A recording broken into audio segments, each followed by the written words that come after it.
فأنا ناصح لإخواني بالصدع بالحق، تبيض وجوههم، السكوت في مسألة الحزبية يضرها، فاصدع بما تؤمر وأعرض عن المشركين. سلامي على دماج ورجالها والشيخ يحيى ودار العلم يا سعد بانيها.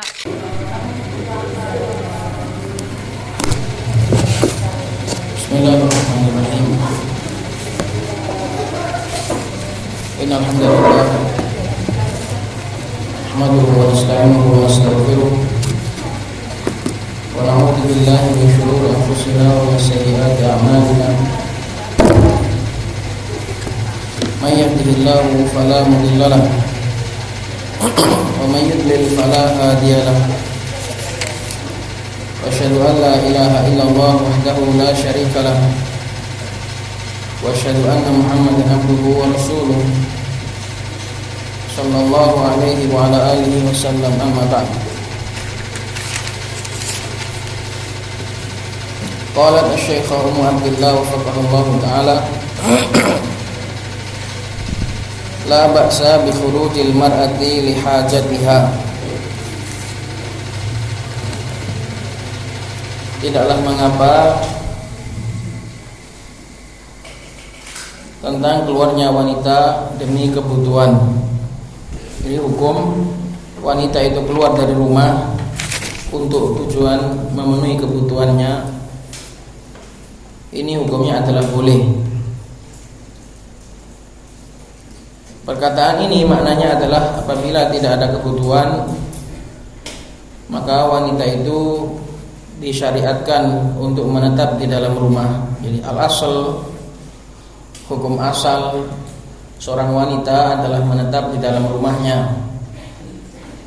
Karena itu yang lebih aslah sebagai bentuk kasih sayang Allah Subhanahu wa taala kepada para wanita, agar mereka lebih terjaga apabila berada di dalam rumah.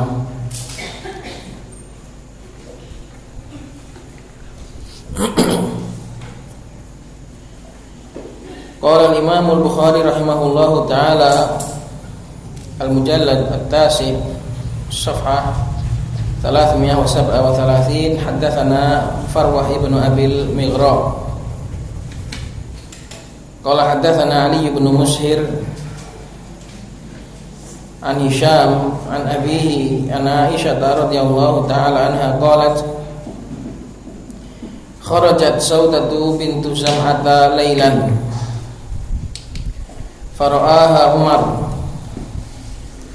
fa'arafaha faqala innaki wallahi ya Saudatu ma takhfaina alaina. Faraja'at ila an-nabiy sallallahu alaihi wasallam fadzakarat dzalika lahu wa huwa fi hujrati yata'asha wa inna fi yadihi la'irqan fa'anzalallahu alaihi farufi'a anhu wa huwa yaqulu qad adhina Allahu lakunna an takhrujna li hawaijikunna. Dari hadisnya Aisyah radhiyallahu taala anha, beliau berkata kharajat Saudah, salah satu dari istri Nabi sallallahu alaihi wasallam adalah Saudah bintu Zam'ah. Pernah Saudah bintu Zam'ah keluar pada malam hari untuk kebutuhan qada'ul hajah, untuk buang air. Zaman dahulu sebelum ada kamar mandi atau sebelum ada WC di rumah, mereka akan membuang hajat di hamparan padang pasir. Kemudian setelah ada WC di rumah, baru mereka tidak keluar lagi. Maka ini adalah di awal-awal saat belum ada kanaf. Saudah pernah keluar pada malam hari untuk menunaikan hajat. Fara'ahu Umar, maka Umar melihatnya.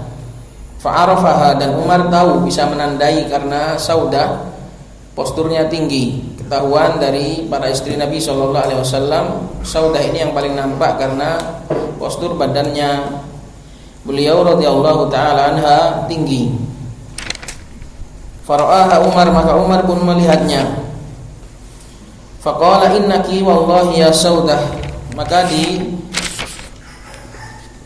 dikatakan oleh Umar kepada Saudah, sesungguhnya kamu demi Allah wahai Saudah, kamu itu enggak bisa samar atas kami, kamu itu ketahuan.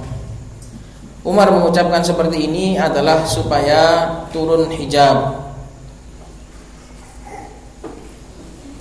karena Umar sangat ghayur, sangat peduli dengan Nabi SAW, dan termasuk kepedulian seseorang kepada kawannya adalah peduli dengan istrinya, peduli dengan keluarganya, peduli dengan kehormatan gurunya, peduli dengan kehormatan sahabatnya. Ini adalah sebagai bentuk kepeduliannya Umar, sehingga beliau pun merasa cemburu, enggak rela kalau istrinya Nabi SAW sering-sering keluar, sehingga diketahui oleh kaum muslimin. Maka Umar sangat mencemburu sekali, sehingga menasihatkan kepada Nabi, wahai Nabi, istrimu jangan boleh keluar. Maka Umar mengucapkan seperti ini adalah dengan tujuan baik, sebagai bentuk hirs, sebagai bentuk semangatnya Umar terhadap menjaga rumah tangga dan juga kehormatan Rasulullah SAW beserta para keluarga beliau. Maka apabila kita itu memiliki rasa cinta kepada saudara kita, kepada guru kita, maka kita juga harus menjaga keluarga dan juga famili mereka. Faraja'at ila Nabi sallallahu alaihi wasallam, maka Saudah kembali kepada Nabi sallallahu alaihi wasallam. Fadzakarat dzalika lahu, bercerita pada suaminya, tadi saya diteriaki Umar, tadi saya dibilangi di tengah jalan sama Umar demikian dan demikian. Wa huwa fi hujrati, Nabi pada saat itu berada di rumahnya Aisyah, yata'asya, untuk makan malam. Fadzakarat dzalika lahu wa huwa fi hujrati, maka Saudah mengadu kepada Rasulullah sallallahu alaihi wasallam padahal Rasulullah tidak sedang di rumahnya. Ini karena saking urgennya, saking pentingnya, sehingga ketika Rasulullah SAW tidak sedang berada di gilirannya Saudah nyusul ke rumahnya Aisyah dan mengadukan perihal perkara ini kepada beliau sallallahu alaihi wasallam. Jadi wa huwa fi hujrati, ini adalah keterangan tentang pentingnya perkara ini, sehingga enggak menunggu, langsung Nabi sallallahu alaihi wasallam yata'asya, makan malam. Wa inna fi yadihi la'irqan, pada saat itu di tangannya beliau masih ada sepotong daging. La'irqan, masih ada sepotong, ya pokoknya makanan. Fa anzalallahu alaihi, maka pada saat itu langsung Allah Subhanahu wa taala menurunkan wahyu kepada beliau tentang kasusnya Saudah ini. Farufi anhu, kemudian setelah itu selesai. Farufi anhu maknanya karena Nabi itu kalau dapat wahyu itu langsung seperti kayak orang sedang enggak sadar. Kemudian farufi anhu itu makanya selesai. Jadi Nabi SAW kalau mendapatkan wahyu itu sampai berkeringat, sampai menggigil dan yang semisalnya. Farufi anhu maknanya akhirnya selesai. Farufi anhu, diangkat dari beliau beratnya wahyu tadi. Maka akhirnya Nabi pun mengatakan wa huwa yaqulu qad adzinallahu lakunna, sungguh Allah Subhanahu wa taala telah mengizinkan bagi kalian an takhrujna li hawaijikun, untuk kalian itu keluar untuk kebutuhan-kebutuhan kalian. Jadi enggak apa-apa kalau keluar untuk kebutuhan, enggak apa-apa. Jadi pada saat itu keluarnya wanita itu sudah ma'ruf, itu adalah aib. Lalu lalangnya wanita itu adalah aib, apalagi ada ayat waqarna fi buyutikunna, disuruh untuk menetap di dalam rumah. Kemudian Allah Subhanahu wa taala berikan pengkhususan, berikan pengecualian boleh keluar dari rumah apabila ada hajat, kebutuhan apa saja. Yang penting kebutuhan yang syar'i yang dibolehkan. Maka dari hadis ini diambil faedah bolehnya wanita itu keluar lihajah kalau ada kebutuhan. Mafhumnya, kalau secara mantuk, secara bunyi hadis kan boleh keluar kalau ada kebutuhan. Secara mafhum, secara yang enggak dikandung, secara pemahamannya berarti kalau enggak ada kebutuhan enggak boleh keluar. Enggak ada keperluan apa-apa, hanya cuma jalan-jalan, enggak ada keperluan untuk beli, atau bahkan enggak ada keperluan untuk mengambil apa, tiba-tiba keluar rumah, keluar sana sini. Ini enggak boleh. Makanya dikatakan waqad kathura fi hadzal zaman khurujul mar'ati min manziliha yumnatan wa yusratan li'atfahil asbabi, dan sungguh telah banyak pada zaman ini keluarnya wanita dari rumahnya ke kanan dan ke kiri, ke sana dan kemari, ke sana dan ke sini, li'atfahil asbab, untuk tujuan yang paling sepele. Li'atfah, tujuan yang paling konyol, tujuan yang paling bodoh, atau tujuan yang paling remeh. Maknanya enggak ada kebutuhan apa-apa. Lihat fahil asbab, enggak ada kebutuhan apa-apa, tapi mereka bermudah-mudahan di dalam keluar rumah. Maka wanita yang mahal, wanita yang muazzazah mukarramah adalah wanita yang memperbanyak untuk tinggal di dalam rumah.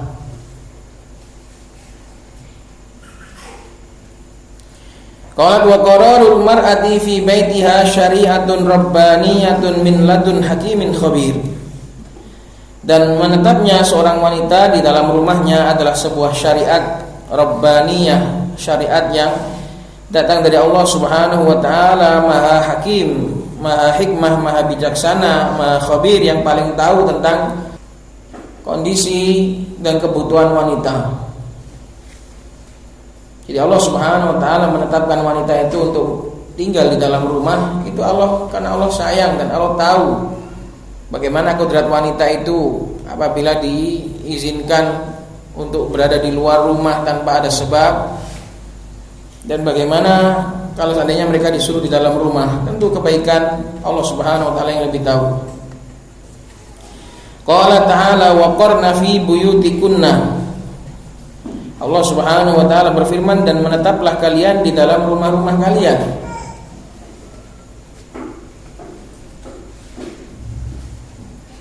Di dalam tempat tinggal kalian. Menetaplah di dalam tempat tinggal. Jadi jangan berada di luar, jangan berada di tempat-tempat keramaian kalau memang tidak ada kebutuhan. Hendaknya wanita itu menetap di tempat tinggalnya.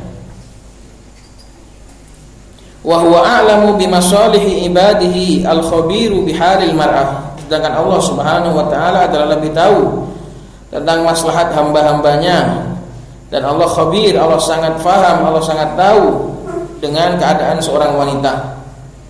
Bagaimana dampak kalau wanita itu disamakan dengan laki-laki yang bebas untuk lalu lalang. Wanita itu fitnah. Kenapa kok hanya wanita saja yang fitnah? Kenapa kok laki-laki itu kok enggak fitnah? Karena tentu kebutuhan lebih banyak laki-laki untuk keluar. Karena memang laki-laki lah yang memegang tali kendali dalam mengurusi kehidupan ini. Jadi laki-laki juga fitnah, tapi fitnahnya itu besar wanita. Kenapa? Karena secara naluri laki-laki itu bisa terfitnah dengan semua wanita, tapi wanita tidak terfitnah dengan semua laki-laki. Antum ingat hadisnya kisah Ifk? Dulu pernah saya jelaskan, di antara faedahnya adalah wanita itu tidak tergoda dengan sembarang laki-laki. Berbeda dengan laki-laki, secara naluri laki-laki itu tergoda dengan sembarang wanita. Gak perlu cantik, asal wanita, laki-laki itu tergoda. Karena itulah fitnah wanita itu lebih besar. Kalau wanita tidak tergoda dengan setiap laki-laki, lebih kecil tergodanya wanita dengan laki-laki itu, enggak semuanya, kecuali laki-laki yang benar-benar istimewa, itu yang akan menggugah hasrat seorang wanita. Kalau ada wanita yang senang dengan semua laki-laki, berarti wanita yang keluar dari fitrah. Tapi kalau laki-laki senang dengan semua wanita, itu naluri alami. Dari sisi itulah kenapa kalau wanita itu keluar kok fitnah, maka wanita itu lebih sering atau lebih ditekankan untuk sering-sering di rumah, karena dia adalah fitnah. Dipandang dari depan sebagai syaitan, dipandang dari belakang juga seperti syaitan yang mengganggu dan memfitnah. Itulah salah satu hikmah disyariatkannya wanita untuk menetap di dalam rumah, supaya tidak banyak fitnah ini bertebaran di muka bumi.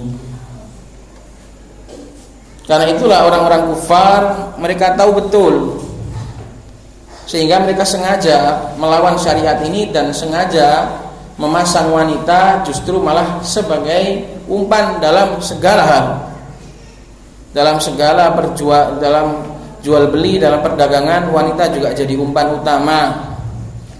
Untuk menjaga toko ya cari wanita, untuk kerja di sini ya cari wanita, untuk ini cari wanita. Tahu mereka, karena wanita itu fitnah.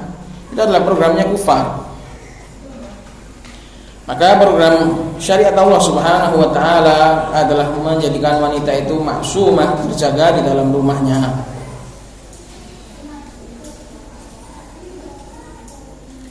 Qalat wa hunaka min ahli zayghi wa dhalali man yara dzalika dzulman lil mar'ah. Dan di sana dari kalangan ahli zaygh, orang yang melenceng dan orang yang sesat, orang yang memandang. Di sana dari kalangan ahli zaygh wa dhalal ada orang yang memandang bahwasannya tetapnya wanita di dalam rumah adalah sebagai bentuk mendolimi wanita. Wa annahu sijnun laha, dan bahwasanya itu adalah penjara bagi mereka. Wa intiqasun li hurriyatiha, dan mengurangi kebebasan wanita. Fa aqulu, maka aku katakan, uffin li hadhil maqalah as-sadirati min fami rajulin haqidin 'alal Islam au juwaihilin adalla min himari ahlihi. Fa aqulu, maka bantahannya adalah uffin. Uff itu adalah apa bahasa uff itu?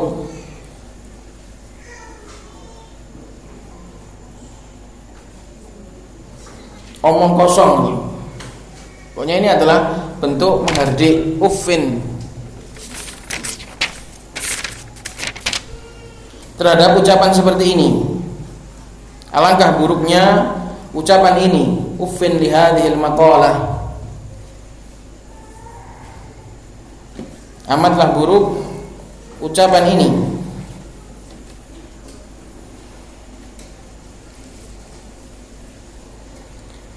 Ucapan as-sadirah yang keluar, yang muncul dari mulut seorang laki-laki yang haqid, yang memiliki kedengkian terhadap Islam, dari orang yang memang jahat, sengaja ingin menghancurkan Islam, memiliki kedengkian terhadap Islam, sehingga sengaja melawan syariat Allah. Syariat Allah jelas-jelas menjaga wanita untuk tetap di rumah.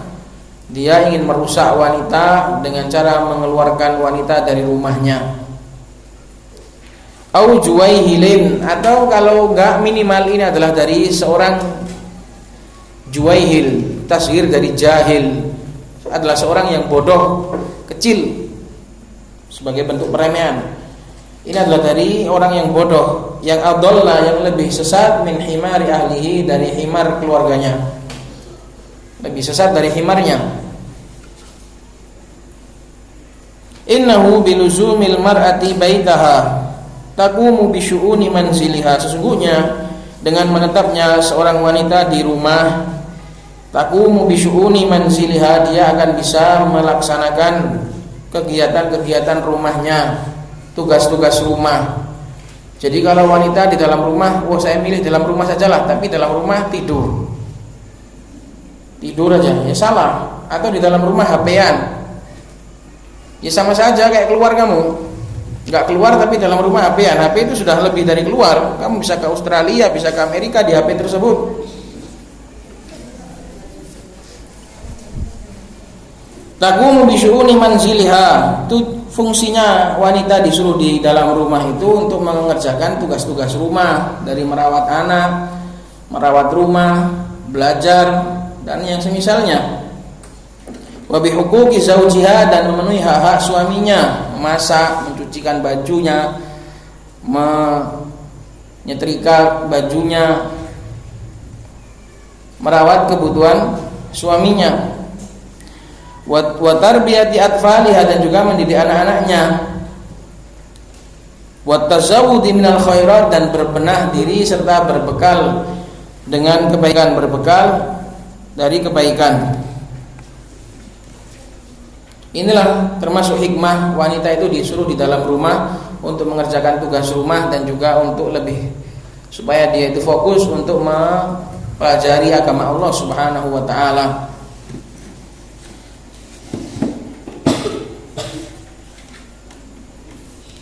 Wa bi ta'addudi khurujil mar'ati min manziliha tukhillu biwajibatiha. Sebaliknya, dengan seringnya, wa bi ta'addud, dengan berbilangnya, sering terus menerusnya wanita itu keluar dari rumahnya, ini akan menerlantarkan kewajiban-kewajibannya. Maka salah kalau wanita itu menjadi wanita karir atau menjadi sosialita, pergi ke sana kemari. Itu bukan tugasnya wanita. Allahumma kecuali wanita yang memang butuh, tidak ada yang menafkainya sehingga ia keluar untuk pekerjaan yang halal, ini enggak mengapa. Tapi kalau yang wanita yang sudah dicukupi, kemudian ia ke sana kemari menjadi wanita sosialita, ini bukan sya'annya seorang wanita.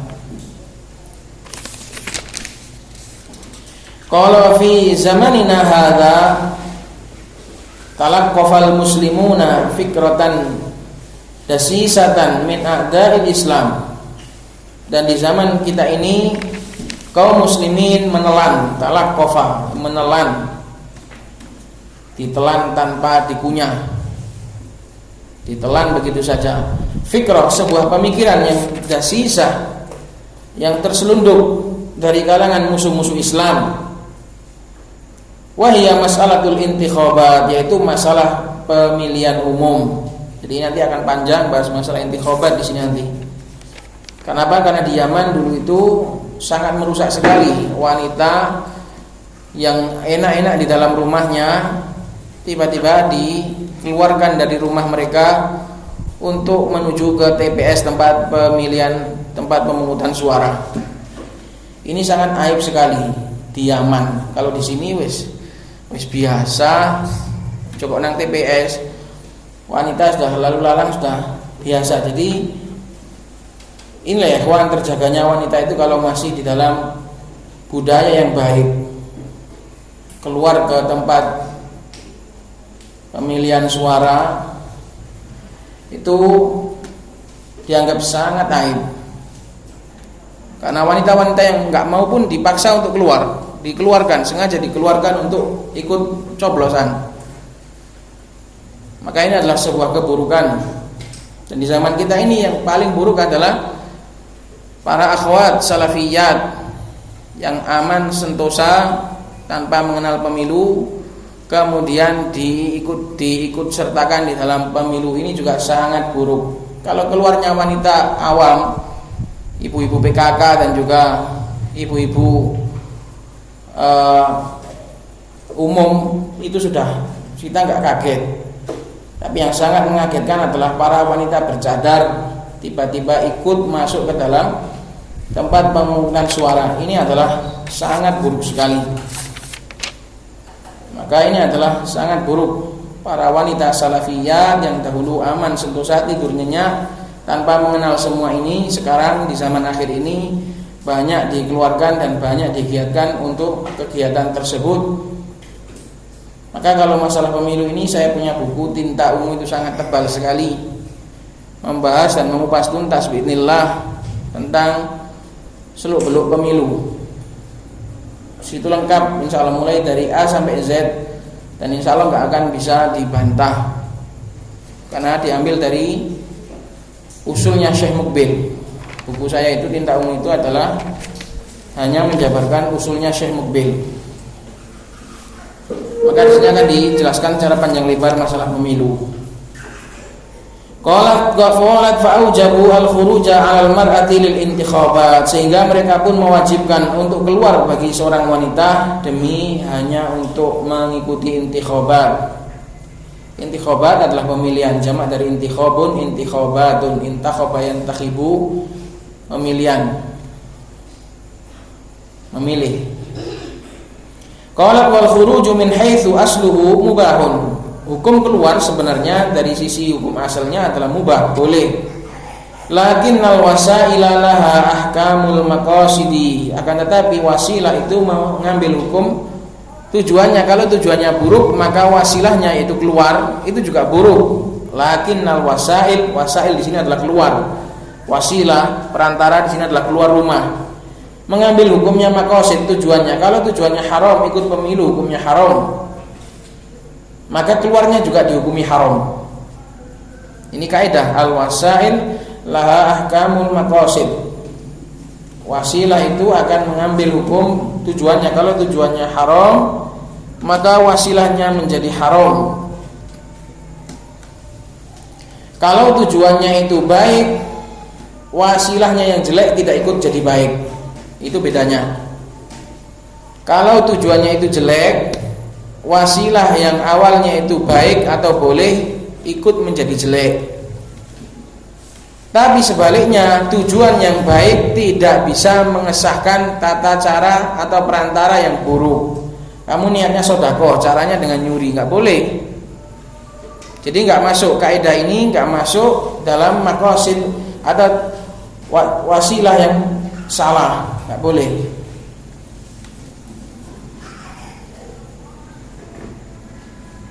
Supaya ini nggak dipakai oleh ikhwanul muslimin. Ikhwanul muslimin paling banyak menggunakan kaidah ini, al-wasail ahkamul maqasid. Kita tujuannya ikut pemilu itu baik, kita tujuannya ikut partai itu baik, tapi caranya salah, nggak bisa. Tujuan yang baik tidak bisa menghalalkan caranya yang haram. Falamma kana al-khuruju huna fi maksiatin shara al-khuruju muharraman. Tatkala aslinya hukum keluar itu boleh, tapi karena keluarnya di sini adalah untuk tujuan maksiat, maka menjadilah keluarnya juga hukumnya maksiat. Perantaranya juga menjadi maksiat.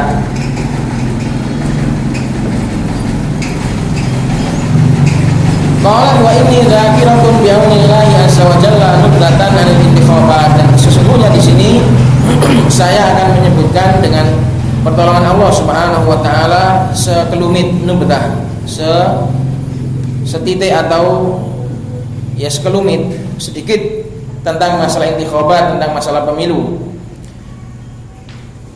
Wa bayana annaha laysat bimasyru'atin, dan juga akan menyebutkan penjelasan bahwasanya pemilu itu bukan perkara yang masyru', bahkan perkara yang haram. Liyahlika man halaka am bayyinah, supaya binasa orang yang binasa itu di atas pengetahuan. Wa yahya man hayya am bayyinah, dan yang selamat juga supaya selamat di atas pengetahuan. Maknanya supaya gamblang. Kalau mau selamat, selamatnya juga karena faham.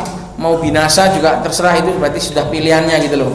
Kan sudah dijelaskan, ini nggak boleh. Terserah kamu milih selamat atau milih binasa. Itu arti dari liyahlika man halaka am bayyinah wa yahya man hayya am bayyinah. Wa kullu ma sa'adkuruhu fi sya'nil intikhabati muqtatafun min ba'di asyritatil walidi hafizahullah wa rubbama azidu syai'an lam yadhkurhu. Dan setiap apa yang akan saya sebutkan dalam masalah intikhabat ini muqtatafun, diambil dari sebagian kaset milik ayah, yaitu Syekh Mukbil hafizahullah, pada saat itu masih hidup beliau. Wa rubbama azidu, dan ada kalanya aku menambah syai'an lam yadhkuruhu, sebagian yang tidak disebutkan oleh ayah. Fa aqulu wallahul muwaffiqu lis-shawab. Maka aku katakan, dan Allah lah yang memberikan taufik kepada kebenaran. Al-intikhabatu laysat bimasyru'atin. Pemilu itu bukan termasuk tata cara yang syar'i dalam memilih pemimpin. Itu maknanya. Bukan kok enggak masyru'. Ya jelas enggak masyru', tapi maksudnya pemilu adalah tata cara dalam memilih pemimpin yang tidak disyariatkan. Di dalam Islam tata cara memilih pemimpin itu cuma ada dua.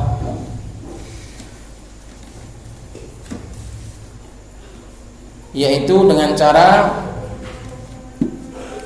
musyawarah ahlul halli wal aqdi, musyawarah dari orang yang berkompeten, dari orang-orang yang faham. Dan yang kedua adalah dengan istikhlaf, yaitu ditunjuk oleh pemimpin sebelumnya. Cuma itu toh.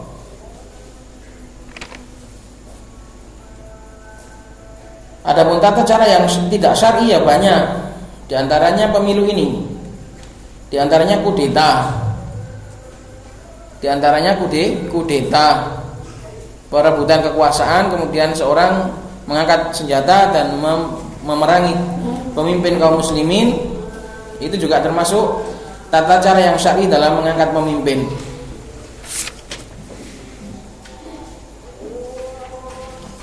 Jadi kalau mau paham tentang pemilu ini, seorang harus paham tentang akidahnya Ahlussunnah wal Jamaah dalam mensikapi bagaimana seandainya ada pemimpin yang terangkat dengan cara yang tidak syar'i.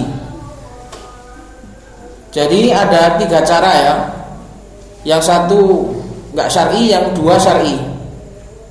Ketiga cara ini kita tetap disuruh untuk taat. Walaupun dengan cara yang tidak syar'i pun tetap kita disuruh untuk taat. Mahfum di sini? 2 cara itu syar'i, cara yang dibolehkan, cara yang mau diajarkan oleh Islam, yaitu dengan cara musyawarah. Dan yang kedua dengan cara istikhlaf, mewarisi atau ditunjuk oleh pemimpin sebelumnya atau dipesan oleh pemimpin sebelumnya.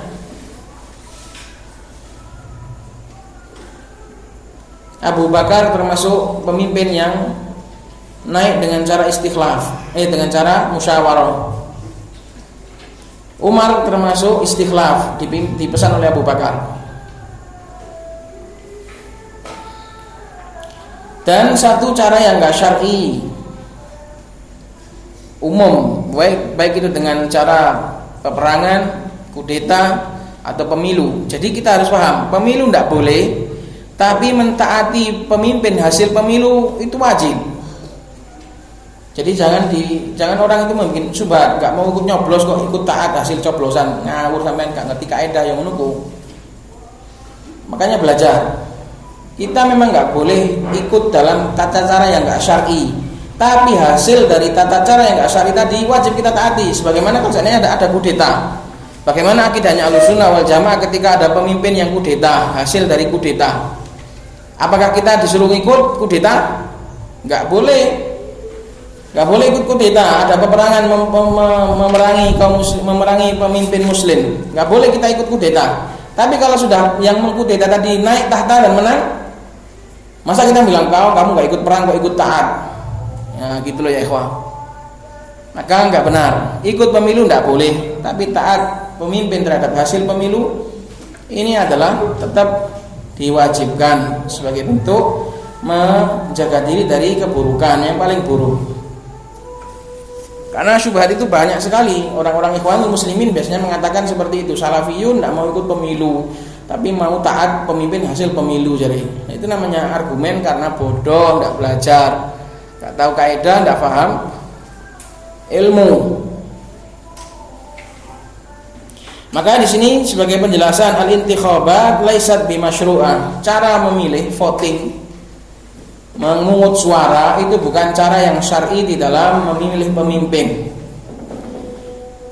Kita jangan hanya tahu kalau ini cara yang enggak syar'i, kita juga harus yakin kalau cara itu enggak syar'i sudah pasti hasilnya buruk. Cara enggak sesuai dengan Al-Qur'an Sunnah kok. Al-Qur'an dan As-Sunnah itu hanya mewariskan 2 cara itu karena apa? Karena itulah cara yang paling baik.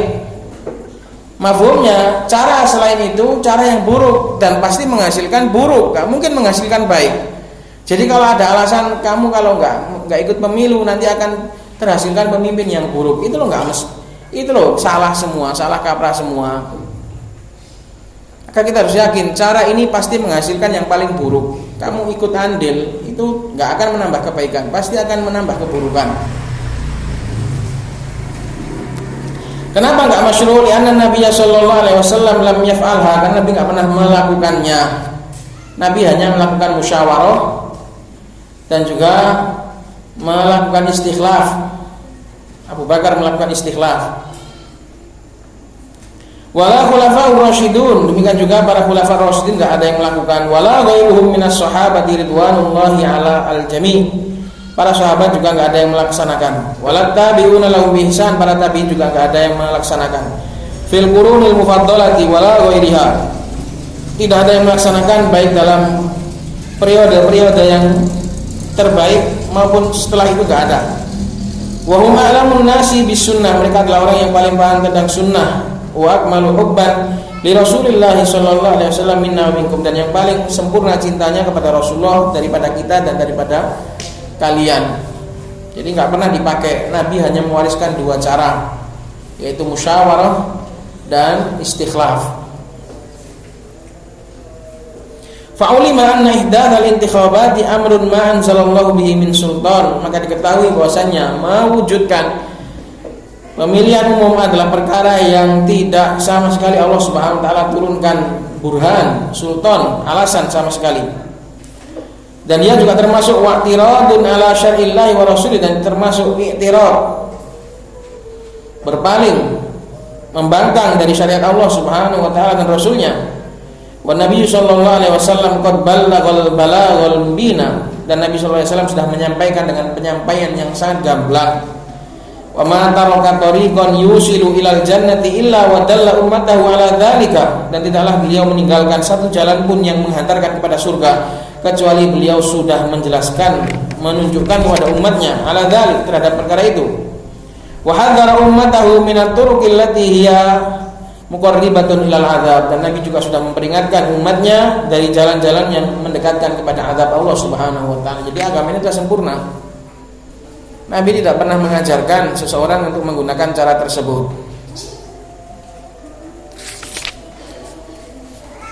Tapi alasan ini akan sangat kuat di mata kita para orang-orang yang berusaha setia dengan dalil. Kalau di mata orang-orang politikus ya tidak berlaku alasan ini. Pemilu nggak ada dalilnya, ya nggak kenal, dalil aja nggak kenal kok. Jadi alasan seperti ini hanya kuat di mata para pelajar. Kalau di mata orang-orang awam ya tidak digubris alasan seperti ini. Kalau mau alasan yang mau digubris mereka atau yang membuat mereka bingung itu alasan pakai logis, pakai akal, sebagaimana dicontohkan Syekh Mukbil. Bagaimana pemilu akan menghasilkan hasil yang baik, sedangkan manusia di dunia ini rata-rata buruk. Semakin banyak maka akan semakin menghasilkan yang buruk. Itu sudah rumus, nggak akan bisa dibantah. Kaidah dari Syekh Mukbil, kaidah paten, katanya kalau kita nggak ikut akan terpilih orang yang buruk. Lah ngapain ikut? Mau sudah pasti hasilnya sudah diketahui. Manusia di dunia ini kan lebih banyak orang buruk daripada orang baik. Itu sudah ayat yang bilang. Lah kalau lebih banyak orang yang baik daripada orang yang buruk, ya sudah pasti semakin banyak yang ikut ya semakin hasilnya semakin buruk. Maka bagi yang ingin mendalami, apalagi ini sebentar lagi musim pemilu tahun 2024, maka insya Allah kita cetak lagi dengan yang lebih ringkas. Karena banyak orang yang menisbahkan diri kepada salaf rancau dalam bab ini, terkhusus dalam pemilihan 2014 kemarin. Kemudian setelah 2014 mereka mengalami dan menyaksikan buruknya hasil dari pemilu itu, 2019 sudah mulai agak goyang. Bener toh dikandani gak ngandel. 2019 para punggawa mereka sudah mulai ragu. Awalnya membolehkan, kembali lagi ragu dan mengharamkan. Semoga di tahun 2024 ini tidak ada lagi syubhat seperti itu. Gak laris lagi. Laris-larisnya dulu tahun 2014.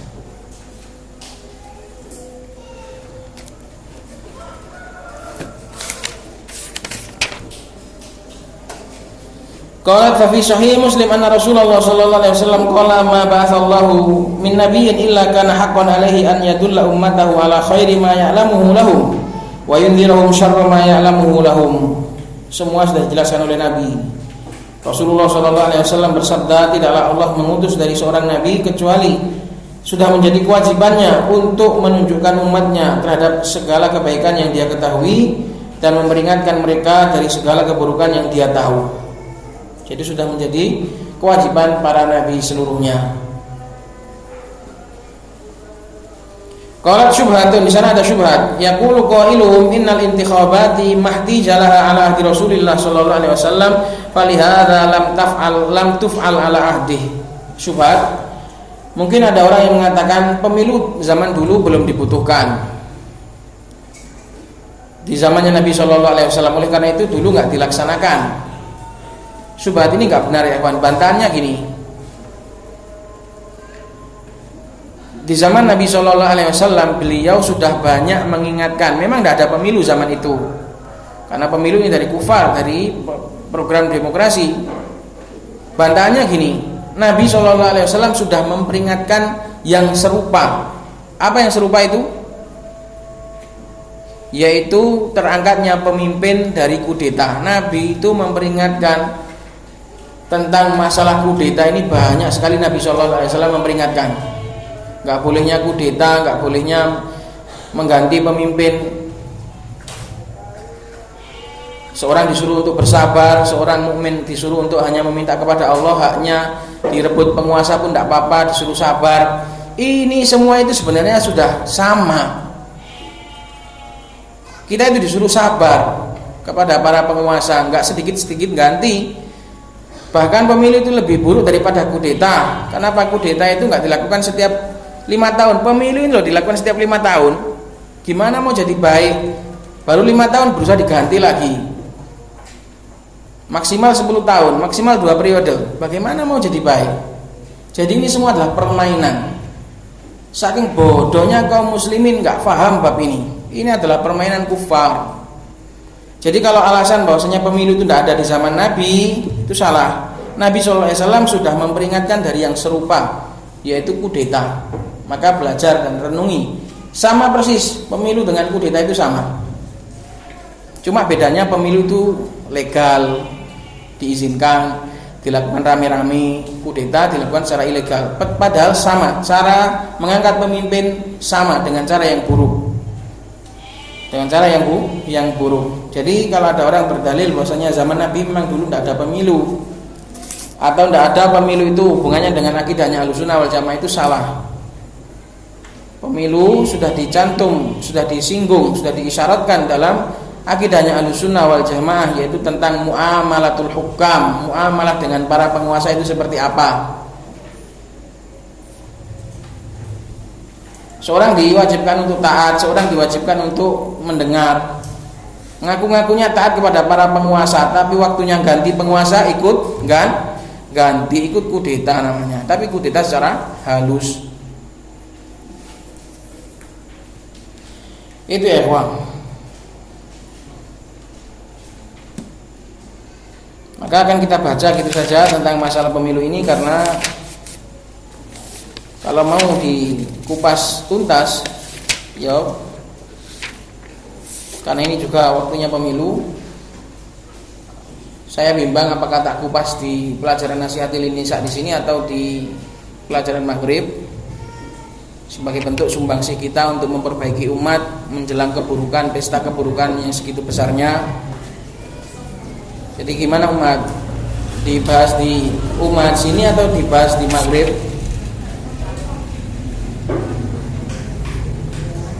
Dibahas di mana?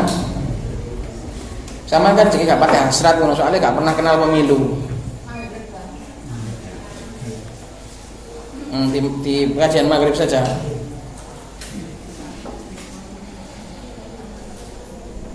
Ya karena sampean nggak kenal pemilu, wanita-wanita sini nggak kenal pemilu, karena sudah paham semua alhamdulillah. Dulu kita juga seperti itu, salafiyin zaman dahulu sejak saya kecil, ya pemilu ini sudah maklum jelek, kita sudah diperingatkan. Tapi Allah musta'an akhir-akhir ini banyak orang-orang yang menisbahkan diri kepada salaf, bangunkan kita dari tidur nyenyak ini.